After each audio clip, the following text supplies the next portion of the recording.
Your honors, ladies and gentlemen, we'd like to call this budget briefing of the Department of Budget and Management and MMDA and other special funds, lump sums, contingent fund, miscellaneous personal benefits, pension and gratuity and program, ALGU, allocations to local government units.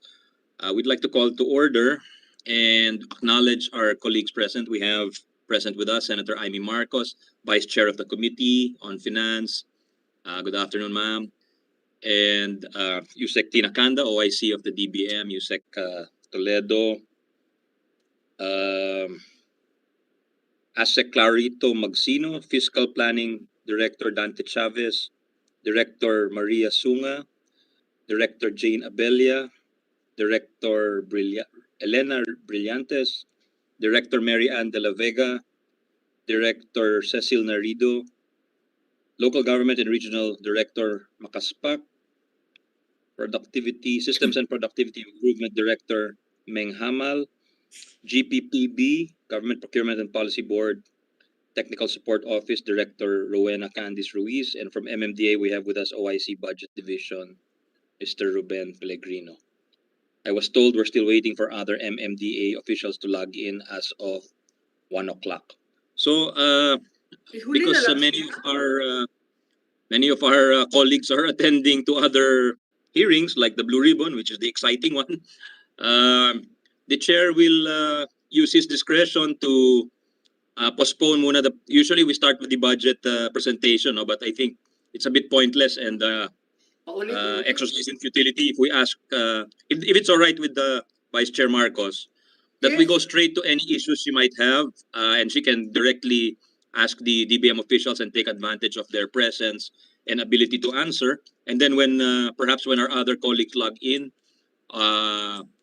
whether that's today or at another date, then we'll ask the DBM to do their presentation and the other agencies. So we'll give you the floor, Vice Chair Amy, and thank you to our DBM, USEC, Tina, OIC for attending, and to the DBM family. Senate lang daw muna ng 1 o'clock and then mamaya 2 dun tayo sa Congress. Thank you very much. Somebody's got their audio on. So, Yeah, can we ask our resource persons to turn off their microphones, please, if they're not the one speaking? We can hear some feedback. Thank you. Okay, thank you.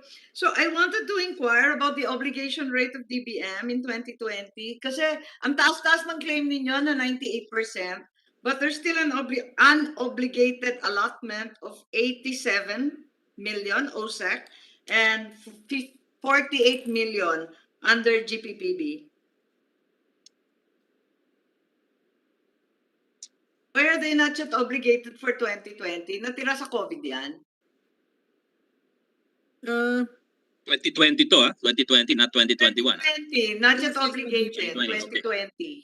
Kaya nga nagtataka kasi supposed to be off the books na yan by now. Mr. Chairman, Your Honor, our unobligated unused allotment as for 2020 is 823 million pesos. Out of, just give me a moment. Out of a total. Yeah, you have a little over $1 billion, right? It's about 1.1 B, tama ba? Yes, Madam Chair. Okay. Office of the Secretary lang po. Sabi. It's 44 million. That's the release. Obligation. Obligation, ma'am, ano, sandali lang po. Yeah, yung obligation lang, hindi pa disbursement. Pero 2020 kasi, that's the bothersome part.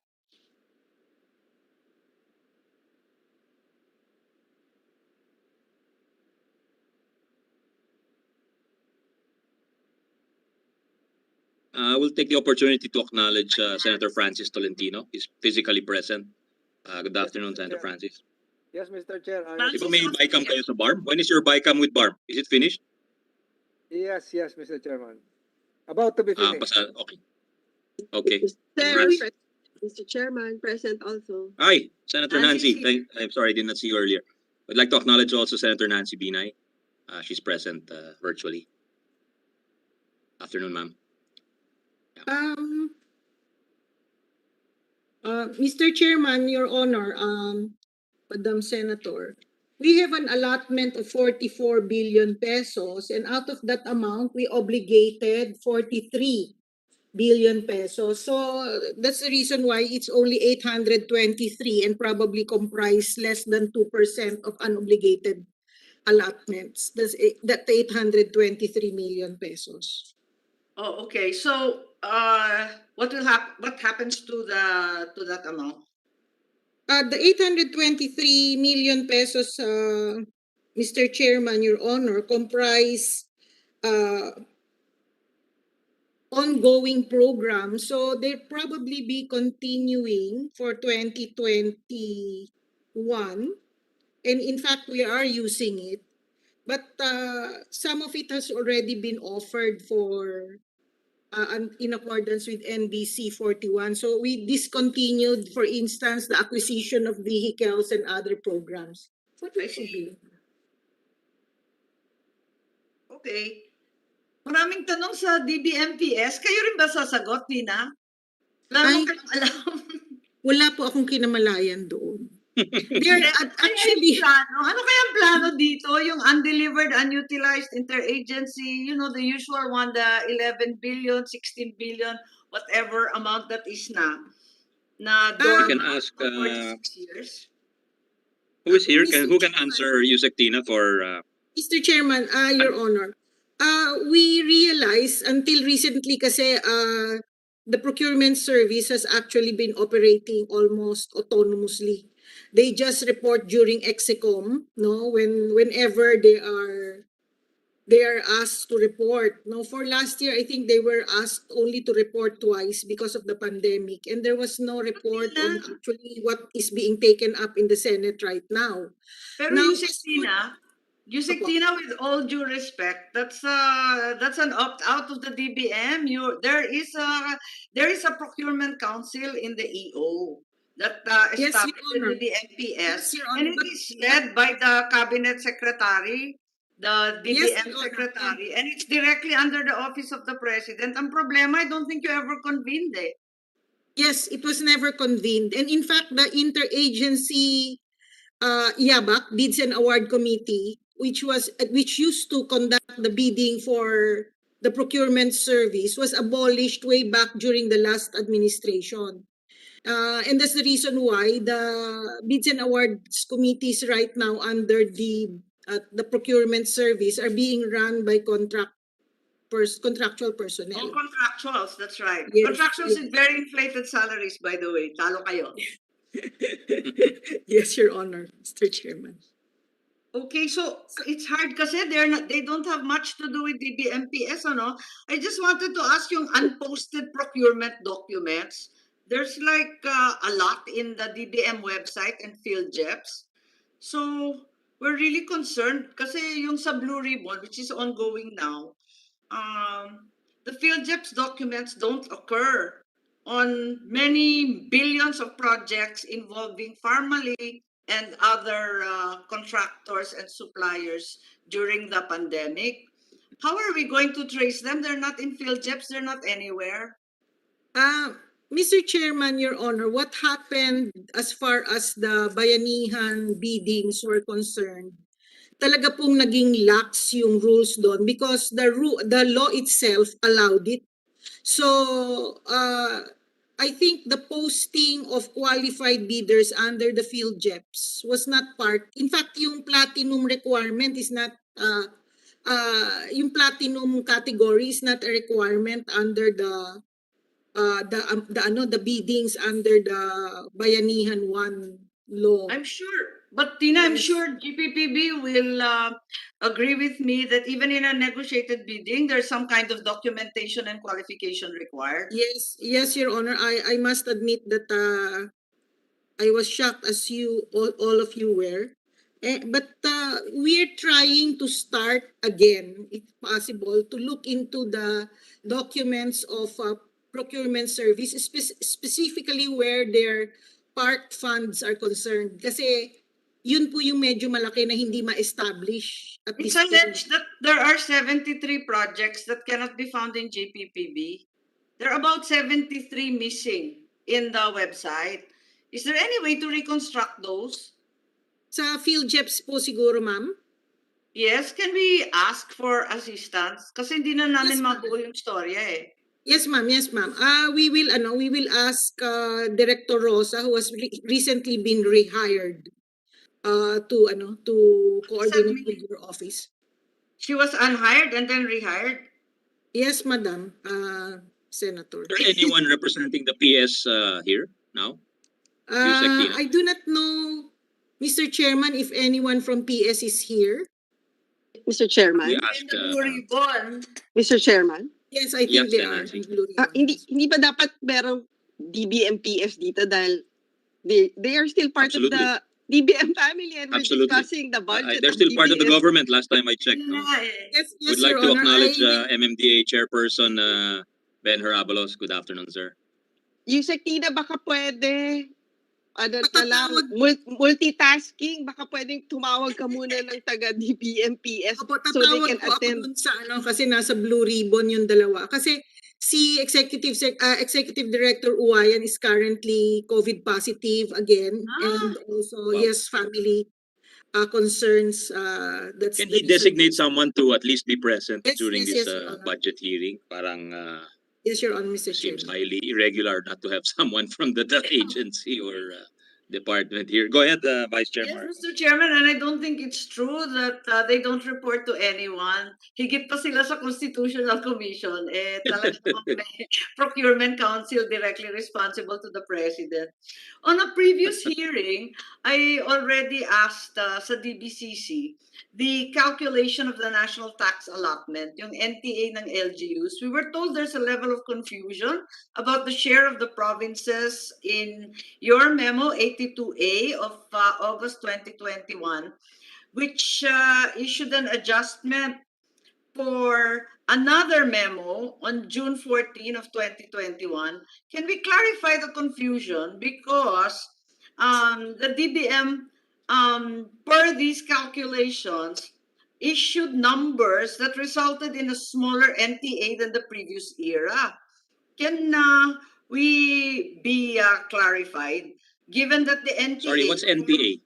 What's NTA? NTA? NTA is the new name under the Mandanas ruling for ERA. It's the national tax allotment. It's the Kasi share hindi of na the... just solely internal revenue. It's also all taxes now. Oh, hindi it's na ERA. national na. Okay, Correct. got it. Thank you. Kasi kasama na yung customs duties and all other levies. So, Understood.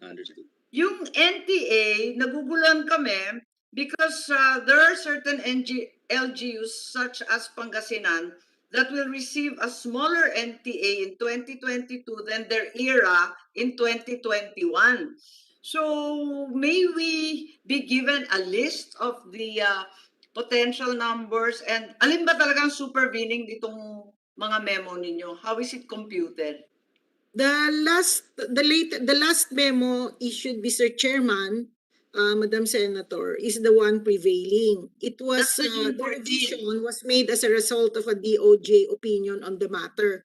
But I think our director in charge of local governments, Director Aris Makaspak, is in a better position to provide the answers, especially where that specific province, that is Pangasinan, is concerned. I see him on screen. If it's okay with you, Senator Marcos, will recognize Director Makaspak.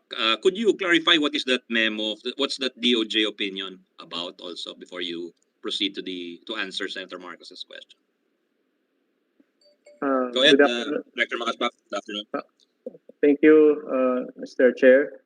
Well, for the recomputation po of the national tax allotment shares of the LGUs, may we inform that the President has recently approved the use of the 2020 Census of Population for all purposes by virtue of Proclamation number 1179.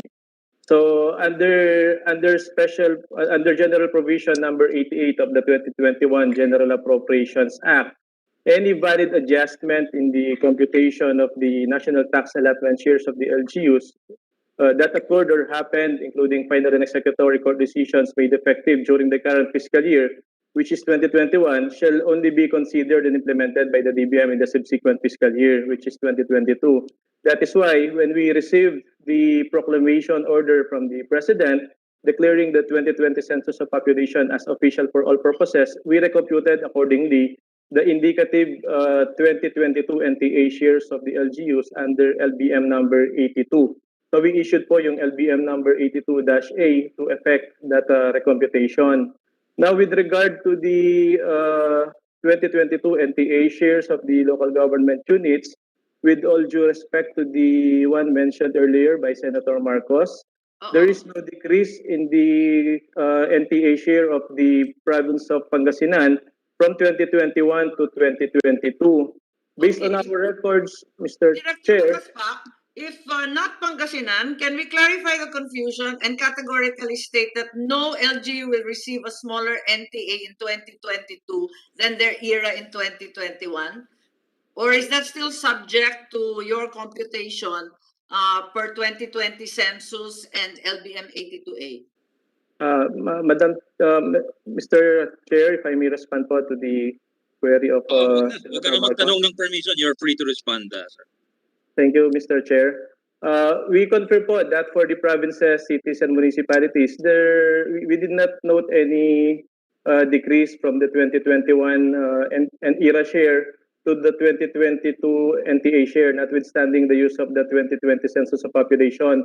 But for barangays po, there are only some who had a decrease because of the very large decrease in their population count. So these barangays are those that were, I think, abandoned from 2015 to 2020. But for the provinces, cities, and municipalities, wala po kaming nakita na nabawasan po yung NTA nila, Mr. Chair.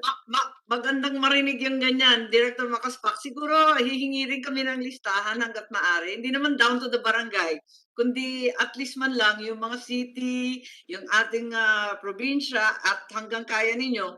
Pagkat parati kaming binubulabog niyan kinakabahan yung ating mga governor at city mayor. So isa na lang, siguro, the government has been constantly, well, not just this administration, the previous administrations have also been criticized for underspending funds. And it's been noted that this is a recurring fiscal situation. What role does the DBM play in speeding up government spending? What can be done to speed up the spending? Kasi eto nga, parati namin naririnig yung mga disbursement percentages na pagkababa-baba.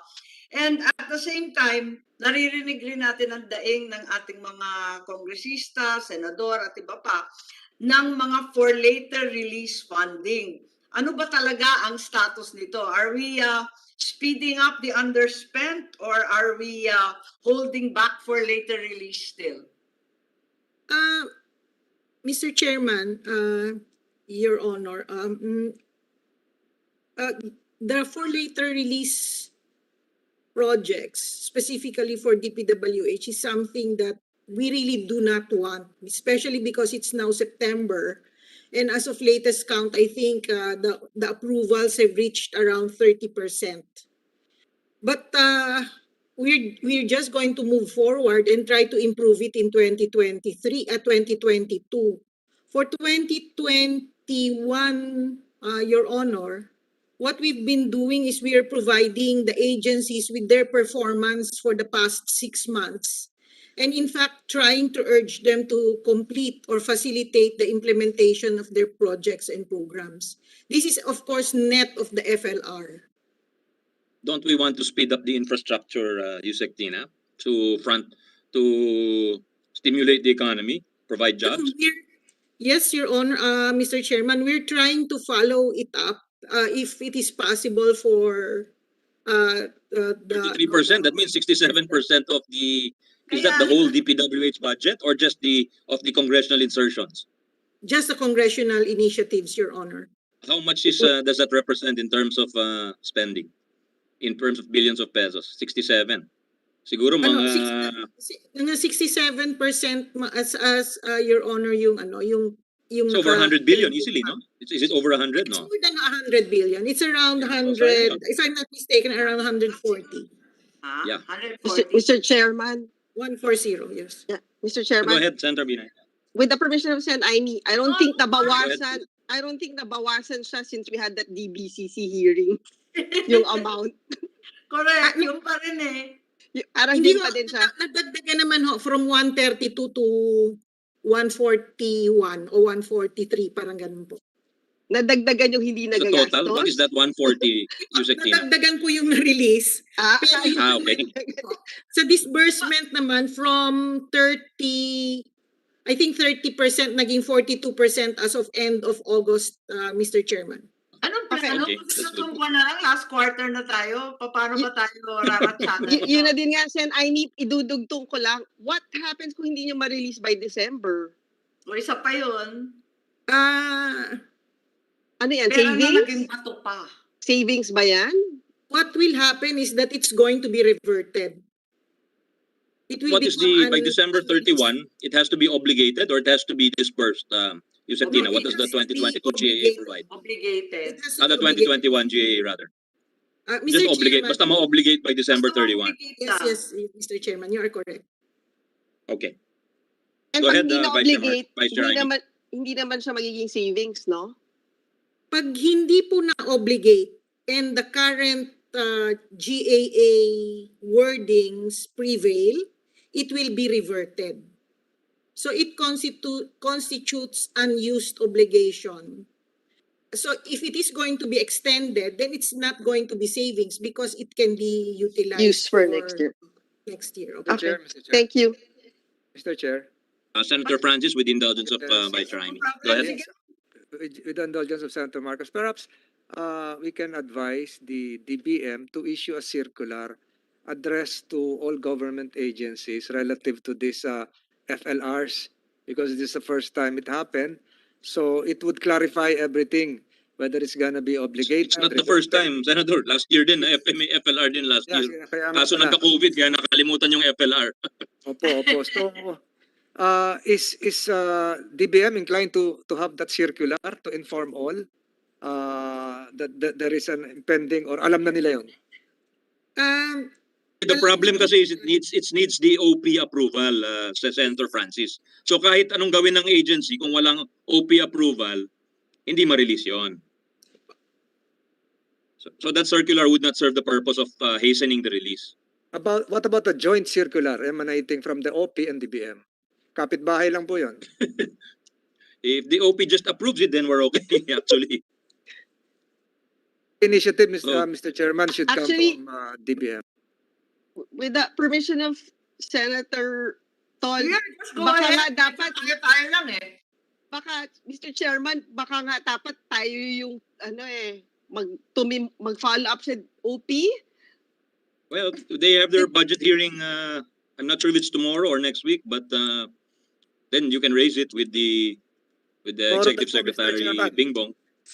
So we empower and authorize our hardworking chairman to initiate the move.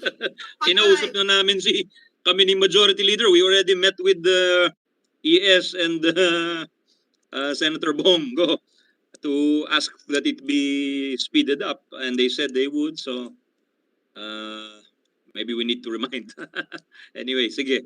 Let's. Chairman, But if we could all speak in unison, I think it would help, no? We all. Mr. Chairman, join voices. para naka-quarantine din yung funds. na-isolate. Naka-isolate. Mr. Eh, mas Chair, mahabang isolation ngayon dahil sa Delta, di ba? Hindi na 14 days. 20 days na sa iba eh. Sa iba 20 days na. Grabe. Go ahead, the Vice Chair Marcos. You still have the I floor. want to ask about the unprogrammed appropriations. Okay lang ba to? Labo-labo na lahat ng ahensya? Yeah. It's a free for all with the indulgence of the members. Sige, kasi lang, yung dalawa lang naman ang bago dun sa unprogrammed ng 2022, procurement of vaccine booster shots, 45 billion. Tatanong lang namin, at I'm sure tatanong rin yan sa plenaryo, kung ano yung plano sa procurement. Meron na ba talagang plano yan? Tsaka timetable para masabi natin. And the other new item there is obviously the equity infusion ng BSP. So, may itatanong lang ako tungkol doon. Is there anybody from unprogrammed or is that Yusek Tina also? That's under DBM. The DBM should be able to answer that. I will answer, Mr. Chair. Oo. Yes. Madam. Before you Senator, answer, I'd like to acknowledge Vice Chair Risa Hontiveros. Go ahead, Yusek Tina. Yes. Thank you. Madam Senator, first of all, for the BSP infusion, this is a specific request coming from BSP because they have been infusing their revenues to the national government. And yet their capitalization is so low that if it is known to the various ratings agencies, it would not be acceptable to have such a low capitalization for our central bank. It's So the actually a purpose of very that- low sum. They're only asking for 5 billion additional capitalization. A year. Diba? But Maliit it's a na lang year. eh. Oo. A year. Opo, A pero year. Di ba may binigay tayo in 21, Yusek Tina? We Oo. gave an amount, di ba? Opo. Pero every year po yun, Yeah, nire-request every year nila. yan. Oh. Is this Tapos the yun naman- annual one? Kasi parang itong 5 billion na to, bago to. Opo, bago hindi po Bago siya yung 5 nailagay billion, sa it's over and above the GAA version. annual. Oo. Doon sa GAA version, wala po yan sa 2021. Oo nga. I think I it see. was proposed but hindi napasok.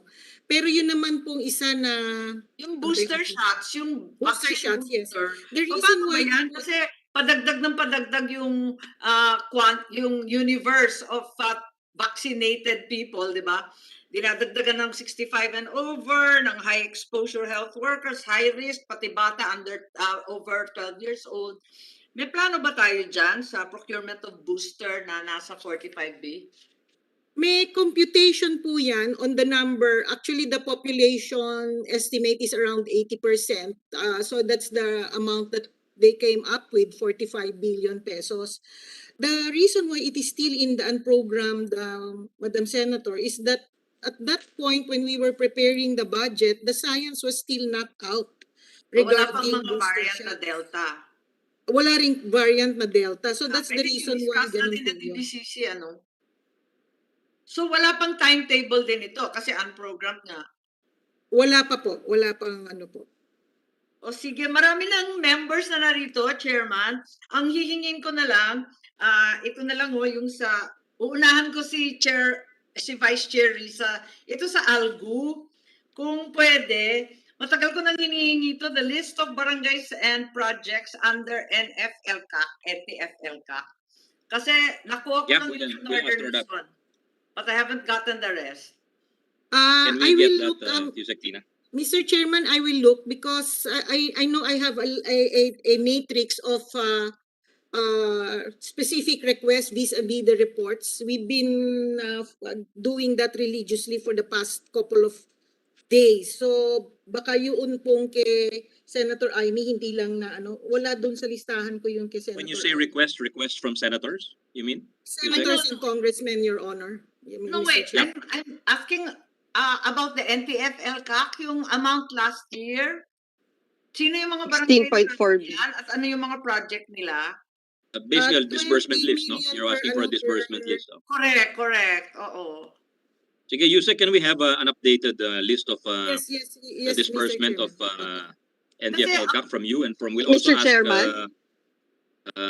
Sec Esperon for that. Yeah, go ahead, Mr. Senator Chairman, Nancy. with the same request, siguro para mas malinaw yung Tina. Di ba, 822 barangays yun eh. Yes. And 20 million each. And then there's a menu, di ba? Kung ano lang Yes. yung, in fact, 7 yung pwede nilang paglagyan. Can you just itemize kung ilan yung kumuha for farm to market road, ilan yung nagamit for school building, ilan yung nakuha for By water and expense item, sanitation. by Yeah, expense ilan yung item. health yung health stations and yung corresponding amounts. For example, Can we ask for a presentation since Yeah. I think many senators are curious about that, Yusek. Siguro when we have the full component of our Senate Finance Committee present, we'll ask you to present on that. Is that okay? This is for 2021, Mr. Chairman. Of course. 2021, yeah. yes.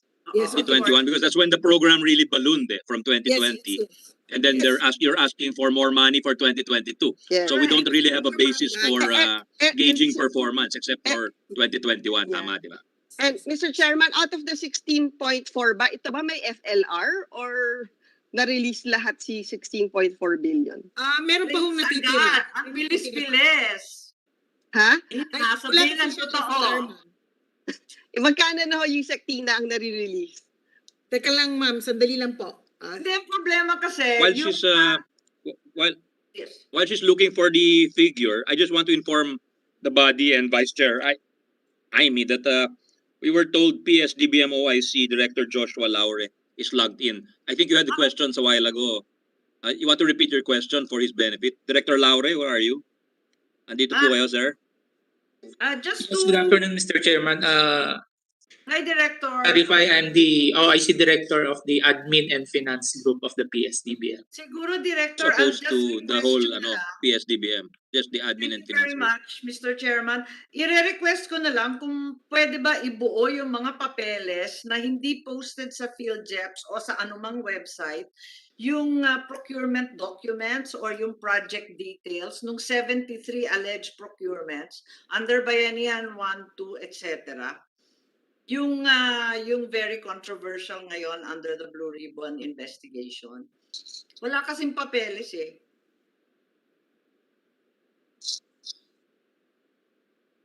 Yes, Mr. Chairman, we'll advise our procurement group, the director of our procurement group to look into this list and have it and provide the documents accordingly, Madam Senator. Thank you. And then- Mr. Chairman? Mr. Chairman, with the permission of Senator Tolentino, kasi alam ko si OIC Laure, may hearing pa siya dun sa kabila. Can I already ask my questions sa PSDBM para he can be excused? To ask Senator Tolentino because he has some questions also. Maybe we ask Senator Tolentino if he has questions for PSDBM. Sure. To Senator Binay, but later on, Mr. Chair, I will leave because sobrang lamig dito. Tinodo ata yung aircon. Parang umalis na ako. Buksan nyo na lang yung kwentuhan. So you're willing to give way to Senator Nancy? Of course. Okay, Thank Senator you. Nancy, yes, please. Thank you, Senator Tolentino. Tatanong ko lang sa PSDBM, di ba you don't receive any amount from the national government? Yung revenue nyo, you use it for your operating expense, right? Yes, Madam Senator, that's correct. And then Mr. Chairman. kasama ba din dun sa revenue nyo, you can use it as a revolving fund to procure items? Yes, Madam Senator, that's correct po. Okay, so magkano yung revenue nyo? I guess for 2020, For 2020, let me just check on our records, Madam Senator. Just Okay. give me a minute, ma'am. and then kung kaya din yung 2021, baka as of June, kung meron na. Yes, we have the reported FS as of June, and I'll just take a look into it, Madam. If you can Okay. give me Okay. just a minute or two. Yung sa Tina, meron na kung magkano? Yes. Yes, kala ko nakalimutan na ni Madam. Hindi pa. Out of the 16, Mr. Chairman, out of the 16.44 billion, the release is 16.22. Wow, walang FLR, Mr. Chairman. Meron naman konti po. So halos ano na, The figure, Nice, Yusek, when you yun na. say konti, can we be more precise, please? 16.22 billion has been released, Mr. Chairman. So around Leaving a balance of Two. 0.18? 2%, yeah, 1.2% as unreleased. That's about 0.18 billion, 180 million. Tama? Yes, Your Honor. wala FLR. And then yung sa Tina, paano niyo ba ito dinisburse? Diretso sa barangay? Diretso po sa, if I'm not mistaken, it's a municipality. Parang hindi yata barangay because the barangays don't have budgeting pa at this moment eh. So if it's You not get the those details and municipality- include it in your presentation, aside from the questions of Senator Bina, Yusek Tina. That was Yes, frequently asked last year also, how would it be Disburse. implemented? No? And the question was, if the barangay could not, I think the answer we gave was, kung hindi kaya ng barangay, it's either the municipality or the province who would step up to implement the project. Tama ba? Tama ho ba? Yes. In fact, Could Mr. you Chairman, include all of that? Yeah. yeah, in fact, Mr. Chairman, di ba during the budget deliberation last year, talagang pinipilit nila na ibigay din sa barangay as much as possible para mas mabilis yung implementation ng program. Yes. Mr. Chairman, the question also arises because upon grassroots examination of the NTF-LCAC, at least for 3 regions in Northern Luzon, most of the projects were for study pa lamang. Pero yung pondo naka-disburse na, kaya pinagtatakahan po namin. We have to check on those. Bakit? That's very, yeah. And then siguro just to add then, Mr. Chairman, I've been getting reports din, minsan may mga barangay officials na parang pinapipirma na lang daw sila without even knowing kung ano yung pinipirmahan nila. Parang disbursement na daw or something. Yeah. To I check won't on ask that my too. PSDBM kasi nagdo-double book na tayo sa dalawang hearing. No, go ahead because you asked it. If you're free to take advantage of Director Makaspak's presence. Okay na. Oh, I see. Yes, Laura. ma'am. Yeah. Our net income for 2020 is 660 million, while as of June 2021, our net income is 460 million, ma'am, so far. And parang ano yan, no? Technically, you can, kayo na lang yung nagsasabi kung saan bibilin nyo, more or less. Basta common supplies, right? Yes, ma'am. We use it to procure our inventory or common supplies for the upcoming fiscal year po. Sige. Okay, siguro kayo just submit to the committee. I guess meron kayo inventory of supplies. Yes, ma'am. We do have inventory of supplies po. Sige, can you submit to the committee? Like, kunyari, may natitira pa ba kayong face shield, face mask in your storage? We'll check into our records, but we can submit to the committee the list of inventories right now, Madam Senator, Mr. Chairman. Okay, and We then also have, for the information of the body, we also have PS Philippine Government Electronic Procurement System or PhilJEPS Director Rosa Maria Clemente available in case you have questions for her, Your Honors. Thank you. Okay. And then, siguro, yung secretary, ano ba yung process? Ito ba, you get a clearance from the secretary ng DBM? Or meron kayong sariling world? No, ma'am. We do submit our budget, our annual budget to the Secretary of DBM po for their approval din po naman. Hindi, pero for operating lang. But yung what to procure, how many pieces of ballpen, anong bond paper, walang ano yan, yung you don't need to get approval from the secretary or even inform the secretary na parang for this year or ito na yung listahan ng bibilhin namin, kung okay ba sa inyo. Walang ganong proseso. If I understand the question correctly, the procurement of common stocks or CSE items is based on the APP CSE of all the agencies across nationwide po. So based on that, kino-consolidate po namin, and then yung procurement po namin will be based on the consolidated APP CSE of the national, of all the agencies of the government. And hindi na, siguro kayo yung sektina na lang. For example, kasi di ba dun sa kabilang budget hearing, lumalabas na parang on PS own budget from their revenue, nakaprocure sila ng face mask or face shield ata separate from the DOH budget, right? Yes, yes. Yun Correct, ba may clearance from the secretary na parang, we will be procuring yung face mask, face shield, which No, parang bagong item lang naman siya sa common supplies, diba? Mr. Chairman, if I may, there is Please. no approval required as far as purchasing of items is concerned. That's part of the mandate of procurement service. As long as it's categorized as a CSE, then it's their call what they will purchase. Even the specification, even in terms of quality. Who categorizes as CSE? Yeah. Is the DBM involved in that categorization? No, Mr. Chairman. We are just informed. My understanding was that the department that transferred the money made a list, which was then approved by the DBMPS. Okay, so the department makes the suggestion to you sa PS, and then you approve it, Director? Di na nga eh. Parang no No, approval yung rinig ko. Mr. Chairman, Lauren, sorry. Lauren. yes, Yeah. the APPCSE of the different agencies, what the different agencies submit Could you to specify what is PSDBM. ATPSE? Let's try to we may not be don't assume everyone is familiar with the jargon of budgetary lingo, please.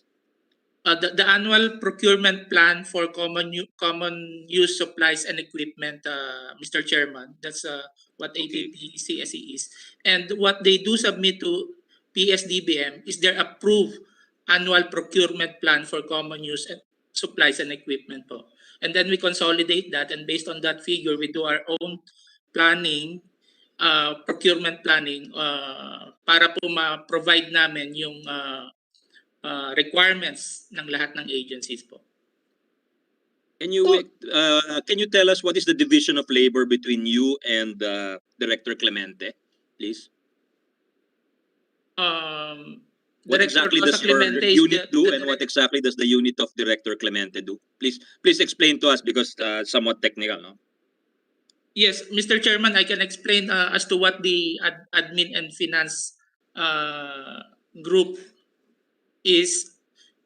We obviously we are into the administration and finance function, while Director Rosa or Director Clemente can also explain na lang po the function naman po of the PhilJeps.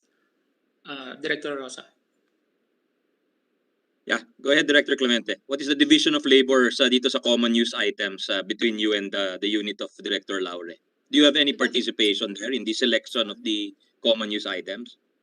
Actually, for the in order for a supply to be a common use item, it will be requested from the GPPB to include a certain supply or equipment to be included in the list of common use supply. May So I nire-request request the po process nila. flow, please, for the classification of a common use item? Can I get the process flow from the source, the request, to the approval, the whole process flow, please? For my part, for the PhilJeps part, actually we operate the single central portal for all procurement opportunities under RA 9184, and part of that portal is the virtual store, which is the online store of the procurement service. So all common use supplies carried by the procurement service are in the PhilJeps catalog, which is also the virtual store, wherein the government agencies purchase the common use supplies online. I think Senator Marcos had a question as to why she said there are about over 70 contracts which are not in the PhilJeps website. Tama ho ba yon, Senator Marcos? Yes, that's correct.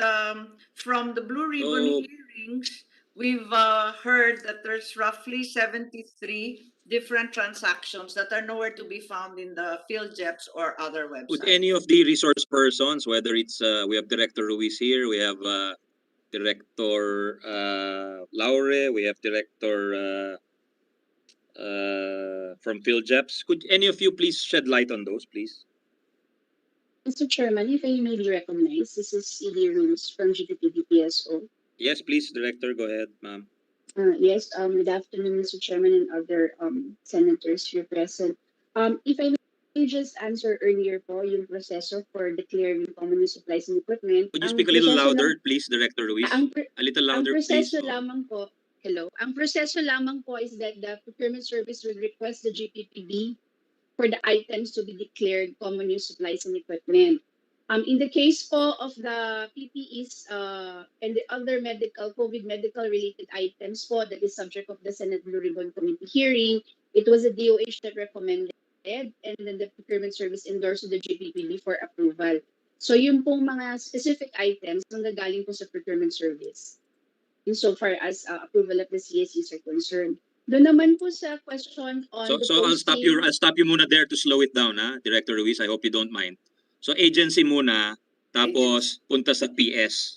Tapos pag PS, punta sa GPPB, tama ba? No, Mr. Chairman. Insofar as the GPPB is concerned, ang request po nanggagaling sa procurement service. On how the procurement service po identifies, that would be, I would allow po the PS to respond to that. So ang role po ng GPPD is to approve para ho meron tayong regulation on what would be the common use supplies and equipment na bilhin ng mga procuring entities sa procurement service para ho standardize, in-approve po siya ng GPPD base po sa recommendation ng procurement service. What Yung are you proseso. approving? The item being procured or the process to be followed? Or both? No, just the item po, The Mr. item. Chairman. So, nagsasubmit The po item. sila ng specific list of items and then nag-vet po siya ng mga GPPD members because it's an interagency office. Yun po yung ina-approve ng board para ko ma-notify namin ng mga procuring entities. Ano ba yung mga common use supplies and equipment na Pero- pwede nilang nabibili nila sa procurement service. Pero Ma'am Ruiz, ang problema kasi, nakita namin yung listahan. For example, yung issue yung ventilator. Yung ventilator wala sa anuman listahan that was agreed upon between DOH and PSDBM. Pero bumili pa rin ng mga ventilator. Bakit nangyayari yun? Kaya nga hinihingi namin sa GPPB kung maari for the year 2020, a total of 311 procurement documents were actually posted on DBM and PhilJeps. They were beyond the period required, while 73 were not posted at all. Ito yung hinahanap namin kasi hindi lang unposted, maliban pa doon, it's not even on that list, on that annual procurement plan. Sen Aimee, Sen Opo. Aimee, question lang, hindi ba kaya kasi yung PSDBM nagkaroon ng dual function? It procures yung mga common use supplies, tapos parang naging procuring entity din siya for whatever equipment. Not necessarily common Pero use ano equipment ang- kasi di ba hindi naman lahat ng opisina sa gobyerno gagamit ng ventilator, di ba? Kaya nakakapagtaka kasi nga every single agency in government abides by their annual procurement plan, no matter which government, kahit yung mga LGU, lahat yan compliant sa APP. Nakakapagtaka kasi ang daming pre-procure na wala naman dun sa APP na pinagkasunduan. Can we, aside from that, can we ask why there was no disclosure bang hinahanap mo, Senator Aimee, yung regarding those biddings Yes, or I just wanted to purchases? get the listahan of those, yung mga unposted, para malaman natin kung talaga bang Yeah. may, Can any of the resource persons talk about those unposted and why they were unposted? or Kaninong maybe you can responsibility submit yon? it later. You can submit it Yeah, na si lang Director without- Laura is raising his hand. Let's give him a chance Ayun to pa, speak. Director. Sorry. Yeah, Director, go ahead, please. Yeah, if the Honorable Senator Aimee can give us the list, ma'am, of these 73 unposted Sige. items po para po ma-check and we can provide accordingly. Because if I may say so, PhilJeps posting po is required po, one of the requirements in our payment process. So we make sure and sinisigurado po namin na lahat po bago po kami magbayad is meron pong PhilJeps posting. So definitely if the Honorable Senator Marcos can provide us a list of these items, of these 73 items, we can provide po accordingly kung ano man po yung mga I'm just hindi po curious na-post sa because PhilJeps. somebody from your office testified to that fact in the Blue Ribbon investigations. Never mind, I'll give it to you na rin. In the meantime, Thank you po, ma'am. yung original question ko, Mr. Chairman, yung undelivered, unutilized interagency transfer funds na dormant na up to 6 years, totaling almost 11 billion and another 5 billion. The COA recommendation was to revert it na to the Treasury.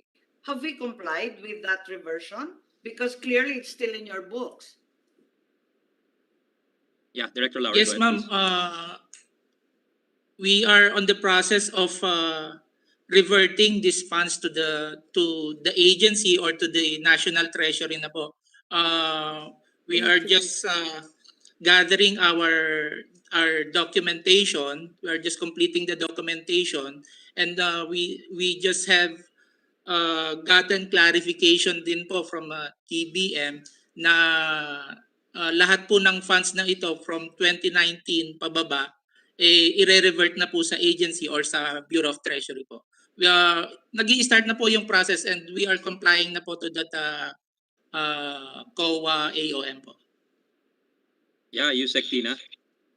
Yes, Mr. Chairman, I think there is a misconception on dormant Pwede bang i-revert accounts. sa agency yon? Di ba? It Why will it cannot be revert to the reverted to agency? the agency anymore. Yeah, It I'm cannot wondering be if that's reverted legally to the possible agency. to Yes, revert it to because the as agency. far as the agency is concerned, when it transferred funds to PS, it was obligated in the books of the right. agency and That's right. also disbursed. So you cannot return it to the agency, but you have to return it to the Bureau of Treasury. Now, That's right. To insofar as revert to the dormant national fund, di ba? accounts, yes, Under the one insofar as fund dormant accounts, yes, yes, Mr. Chairman, insofar as dormant accounts are concerned, we don't have to wait for 2019 and lower.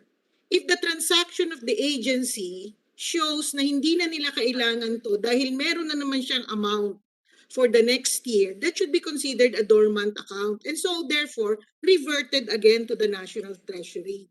But this May I, one, with the indulgence of our members, I'd like to ask, what is the systemic check on the reversion? Because kung hindi naman nag-imbestiga ang Kongreso, hindi natin malaman na may pera pala diyang natutulog.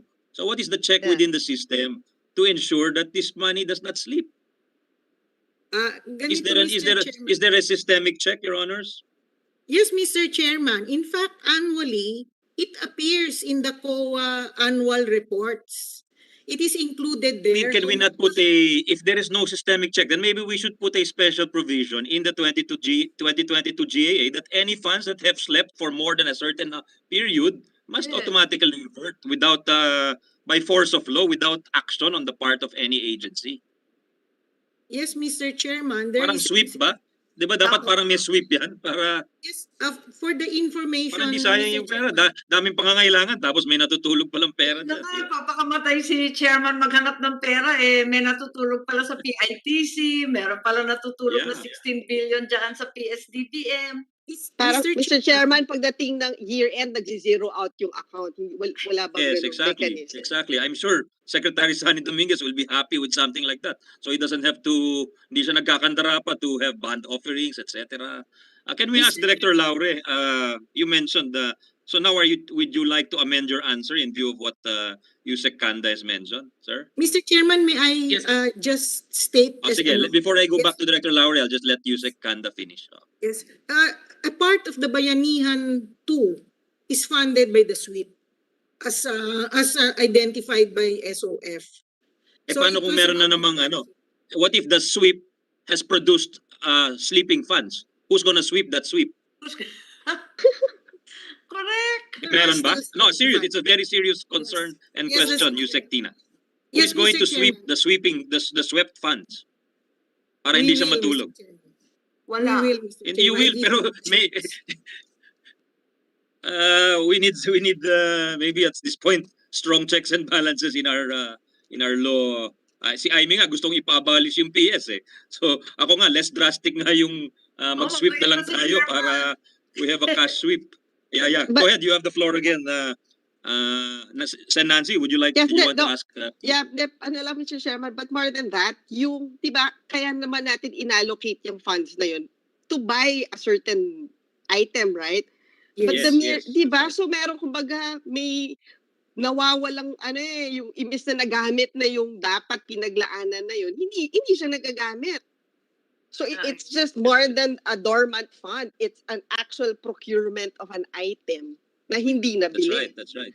Mr. Chairman, That's right. So can we there ask are two. Sorry. Yeah, patapusin na. Okay lang, Sen Aimee will let Yes. Director Laura because he was in the middle of answering the question. Sorry. Let's let him finish. Yeah, Director Laure, go ahead, sir. Yes, Mr. Chairman. Going back to my statement earlier, I stand corrected in what Yusek Tina said na yung mga funds po ay i-remit na po sa BTR.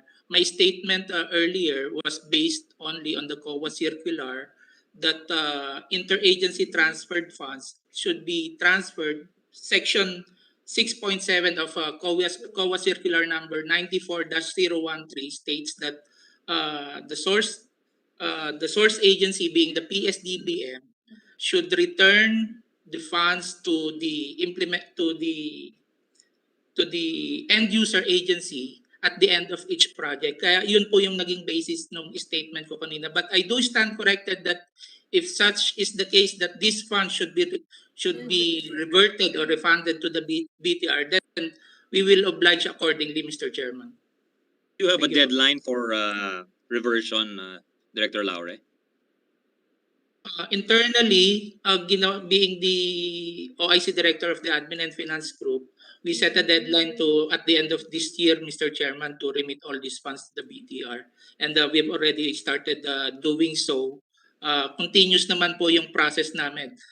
Yun nga lang po, obviously marami pong agencies ito and nag-uumpisa lang po kami sa pinakamalaki hanggang dun po sa pinakamababa. So,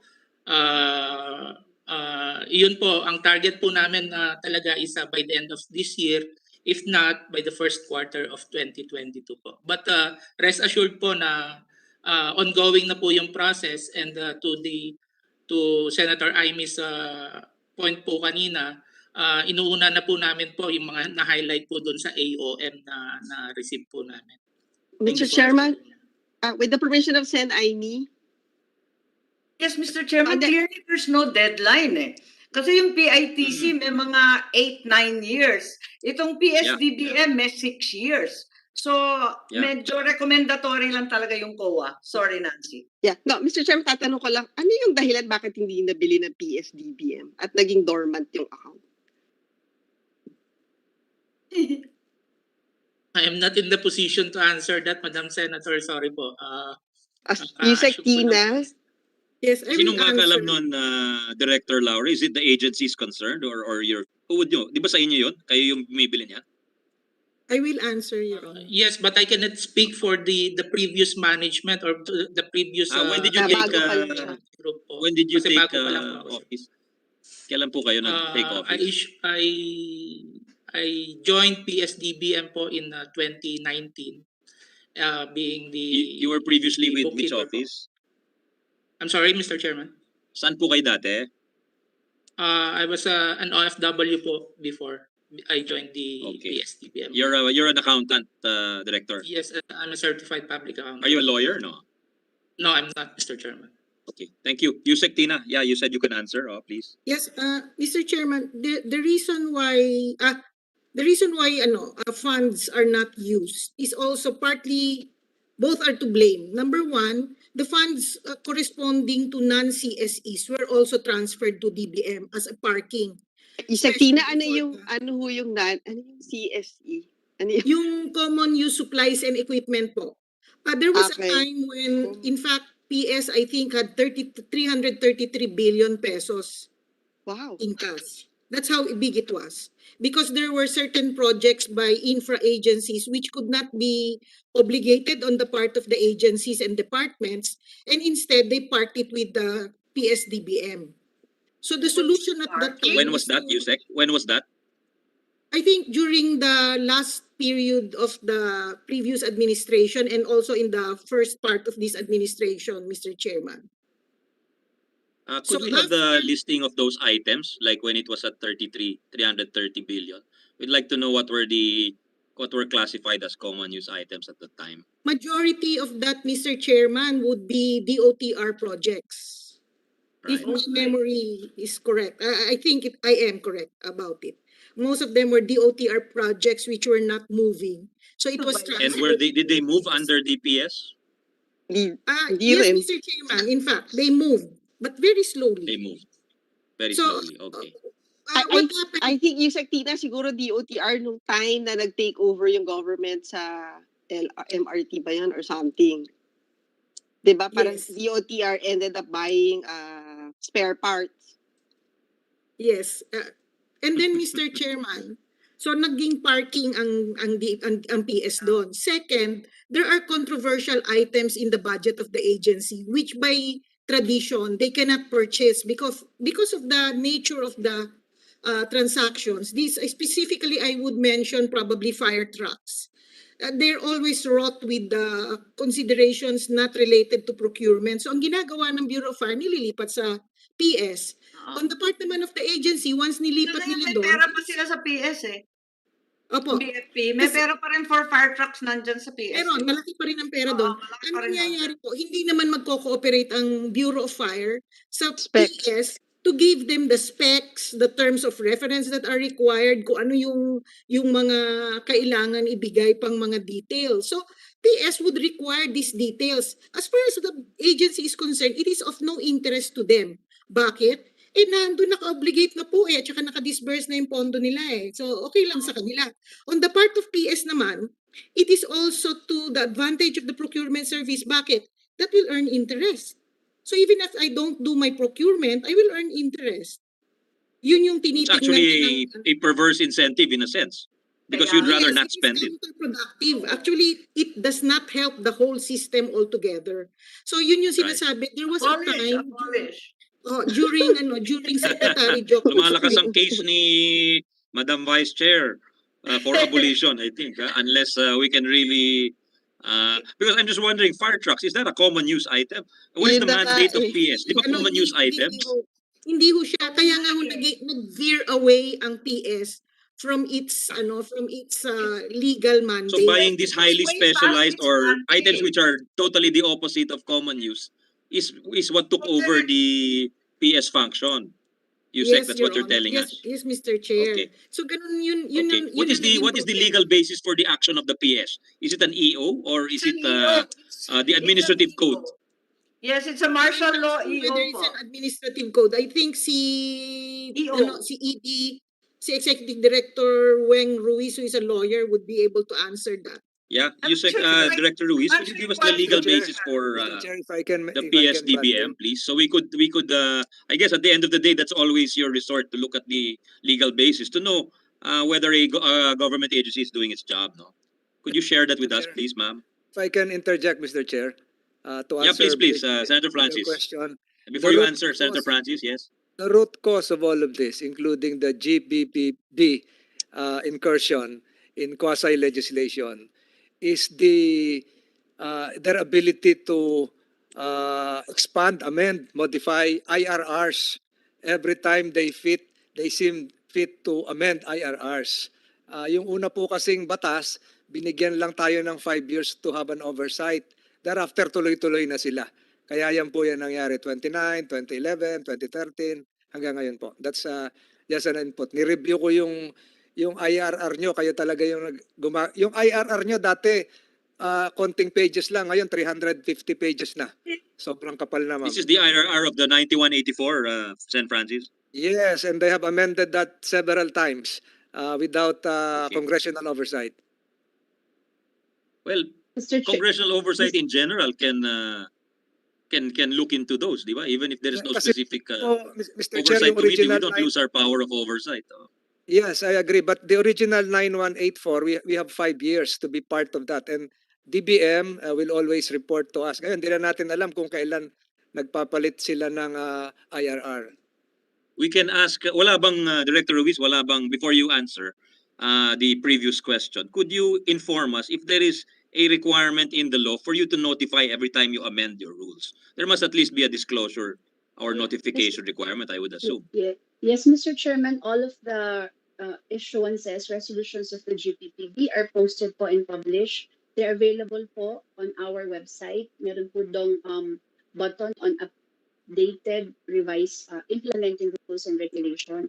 And correct po si Senator Tolentino that the GPPB has issued the implementing rules and regulations of the provisions of RA 9184 pursuant po dun sa provision ng batas authorizing the GPPB to provide the IRR on this. But that's GPPB, no? Not PSDBM. Yes, Yeah, yes, we'll Mr. go back Chairman. to the previous question now, Your Honor, which is what is the legal basis for PSDBM so we can see whether they've been true to their intended function. Go ahead, Director, please. Yes, Mr. Chairman, under LOI 755, nabanggit na po dito sa other hearings po sa Senado and House of Representatives, ang main function po talaga ng procurement service ay mag-purchase po ng common use supplies and equipment or CSEs. The reason po dyan is economies of scale at the same time po madadali lang po kasi itong mga items ito ginagamit across the government. Yun po yung main function ng PS. Now comes the IRR. What is the date of that LOI, Yusek? What is the date? If I'm not mistaken, Mr. Chairman, this is 1979, if I'm That's not right. mistaken. And that is still the legal basis. Hindi niya na amend or na reenact ng administrative code unlike other presidential decrees. I Uh, think uh, there it, were is- several succeeding executive orders, it Mr. was, Chairman, but it's always been based on an LOI. Okay. if I may, Mr. Anything in the Chairman, admin code which modified that? Wala. wala po, Nothing. Mr. Chairman, but there's, tama po si Senator Marcos, meron pong dalawang Sorry, executive could you speak up, issuances. Director Luis? I'm sorry. Oo. Executive orders that followed, We, right? we'd want to hear your nice voice. Could you speak louder, please? Yeah, my apologies, Mr. Chairman. Yes po, tama po si Senator Marcos. Meron pong successive administrative issuances, EO 386, meron din pong AO 17. So ang mga nagiging detalye lamang po nito is on the operations of the procurement service. So wala din po siyang naging mention sa RA 9184, kaya po naging separate po talaga siya sa provision ng RA 9184. Insofar as the operations of the PS. Ang nagiging function nga po ng Sorry, you've gone GPP, mute. as I You'll have to repeat your last sentence.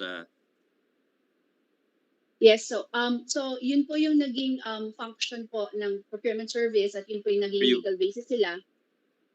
Base po dun sa Director, LOI. nawawala ho kayo, Director. Could you test your mic, please, before you speak?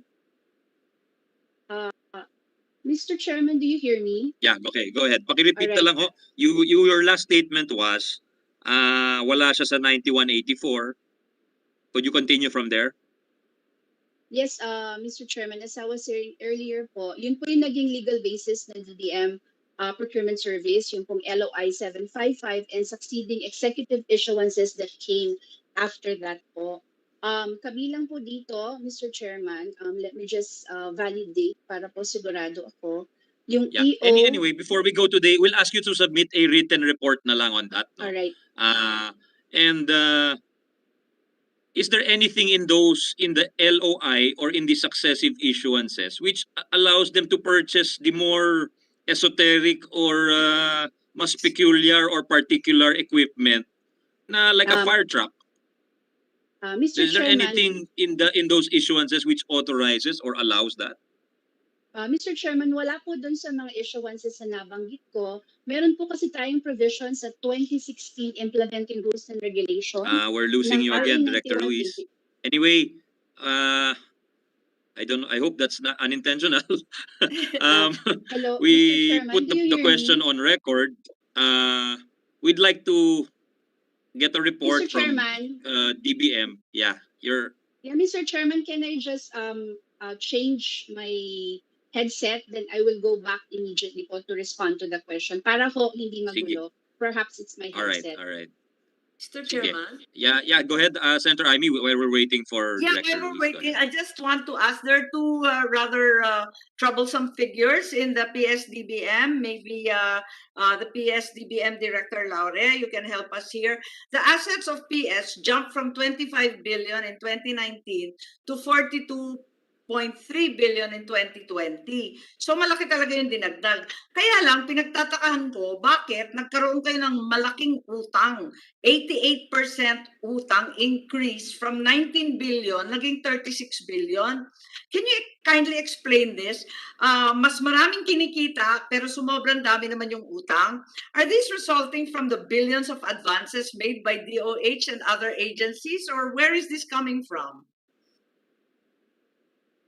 Yes, that's correct, Madam Senator. Yung pong utang ng PSDBM was caused by yung mga advances po received from different agencies. Anong basis Yun ng po. pag-a-advance? Akala ko nagpa-fund transfer. Ang sabi mo kanina, magpa-fund transfer yung nangangailangan na department, ililipat sa inyo. Ngayon, nag-aabono pa kayo. Bakit ganun? Akala ko yun yung procedure. Bakit naging baliktad na naman? I'm sorry, I don't get it, Madam Senator.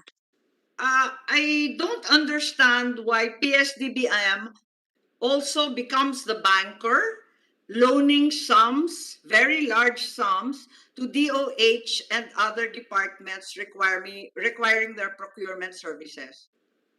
nagpapautang kayo sa DOH at yung iba pang ahensya kasi yung liabilities ninyo increased by 88% when in fact your procurements increased by a very large number. Baliktad.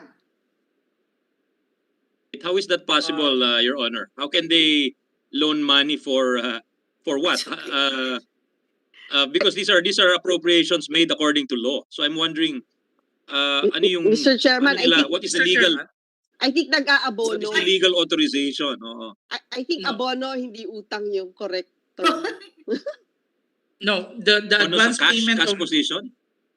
no, Mr. Chairman, if I may Kasi it's answer. registered in the liabilities that the liabilities increased by 88% from 19 to 36 billion. Halos nagdoble. Could we get a clear statement on that, Your Honors? Yes, Mr. Chairman, if I may answer. Please, Ang please. payment po ng mga agencies sa PSDBM are treated initially as liabilities po. Kapag po merong corresponding deliveries sa mga agencies, doon po nababawasan yung advance payment po nila. So lahat po initially ng payment sa PSDBM ay treated as liability po. At pagka nakakapag-deliver, may deliveries to each agency accordingly, nababawasan po yung liabilities po namin. Pero umabot na yung year end, no? Nagsara kayo ng libro, mas marami pa ring utang. So, abono na nga yun, hindi na utang. Vice Chair Marcos, Mr. Chairman? after the answer, we will give the floor to Senator Francis. He's been waiting Yes, patiently. No? sorry. One last na lang. Okay, you answer na lang as best as you can, ideally in writing para maliwanagan tayo. The last na lang for PSDBM is that it's clear that your revenue should go up, ano? Because you had so many transactions in 2020. Why is it that your revenues instead they drop from 2.3 billion in 2019 to only 1 billion in 2020? Are these correct figures? Do you have accrued revenues that are not recorded in your books? Saan napunta yung napakalaking benta ninyo?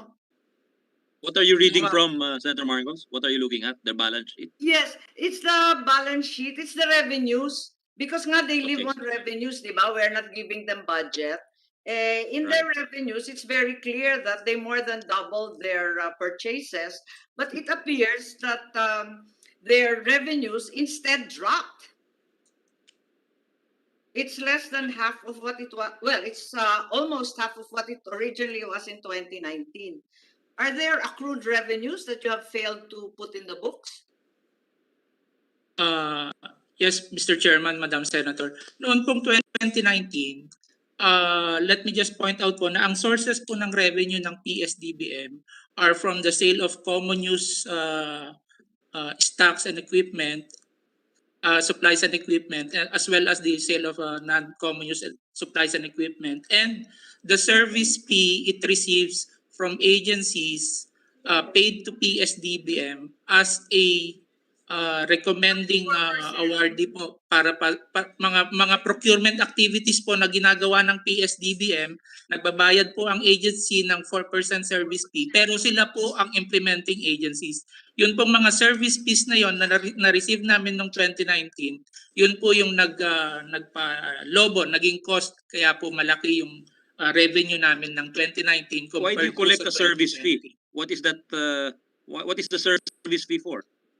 The nature of the service fee, Mr. Chairman, is that there are agencies, for example, the OTR, na yung procurement activity po ay yung procurement activity po ginagawa po ng PS, and then pagka natapos po yung procurement activity, may na-identify na po na supplier, that's the time na nagbibill po si PS sa agency ng service fee, for example sa DOTR 1% po siya, and yun po yung nagiging cost ng high revenue po ni PS noong 2019. May charge rin yata yung PITC, Mr. Chairman. Ganyan talaga, may 4%. Kaya, anyway, ako na lang, itatanong ko baka... That seems a little anomalous, no? That seems the government making money on government funds. That's right, that's right. So I will just ask na lang, given the number, the doubling or tripling up of transactions in the PSDBM, how can it be that your revenues drop by almost half? So perhaps you can tell us and assure us that there are no accrued revenues hidden somewhere. Yun lang. Thank you. Mr. Chair, one last Yes, question lang sa Senator Mina. PSDBM. Yung common use supplies ba, ilang percent yung markup nyo? O nagma-markup? May markup ba kayo doon? Mr. Chairman. Yes, Mr. Chairman. Madam Senator, constant po yung markup namin, 4% po ang markup namin sa common use supplies po. So same lang dun sa service fee nyo? Dapat mas malaki yung revenue. Bakit yung revenue lumiit, nangalahati? Doon po sa service fee, depende po sa agency. Usually po, ang DOTR po, 1% po talaga based on our MOA. Sa ibang agency naman. So may range lang kayo dun sa service fee for other agencies. It can be 1 to 4%. Pero dun sa common use supplies, automatic 4% yung markup nyo. Yes, that's correct, Madam Senator. Okay. Thank you, Mr. What is Chairman. the policy justification for the service fee and the markup? Hindi ba yung purpose nga ng agency is to realize economies of scale and thus cost savings? Mr. Chair, Parang can I nadagdagan answer? pa nga yung gastos, di ba? Yeah, Yusek, Tina. Go ahead. The reason for the 4% is that the procurement service is not charging against the General Appropriations Act. So they buy in bulk. So ang rationale is they get it at a much lower price. So even if the agencies will pay the 4%, it is still lower than the market. So that's the reason why they charge it at 4%. The reason why it's varying, if the transaction is rather substantial, then 1% is enough. So that's the reason why DOTR was only charged 1%. So yun sir, kaya nagcha-charge talaga ng 4%. That's where they charge their operating expenses, including salaries of all, even the operating expenses of the depot. That's why, Mr. Chairman. What is the legal basis for that charge? Is that in the LOI or in the administrative orders? The basis for that I'm charge? not sure, Mr. Chairman. It's been there since, I don't know, since way back a couple of years ago. When I started in government, it was already 4%. That's why, So Mr. you- Chairman, I've Thank taken the position that it should be abolished because it contradicts Because the a little too direction. complex. It's become a maze of transactions. And it So you might be right, already- Your Honor. And it contradicts the procurement law, which allows and capacitates even small agencies and barangays with small value procurement. So hindi na talaga siya kailangan dapat. Okay. We've taxed Senator Tolentino's patience. I think we should give him the floor. Yes. Thank you, Your Honor. Thank you, Mr. Chairman. I thought you just sentenced me to freezing by death or death by freezing. Mr. Chairman, if I may proceed. Sorry. Please, sir. This is a continuation of my previous questions addressed to Tina and the rest of the DBM team. Babalikan ko po yung Mandanas ruling, ma'am, with the permission of my colleagues. The DTP, we're close to the deadline, 9 days to go. All MGAs will have to submit the devolution transition plan, their plans, as well as the LGUs. Saan na po tayo ngayon? 9 days to go. 50%, 75%, 99.5%, or 100%? Mr. Chairman, I must admit that I am not monitoring the DTPs. I think si Director Aris can respond as to the status of the DTPs at the moment.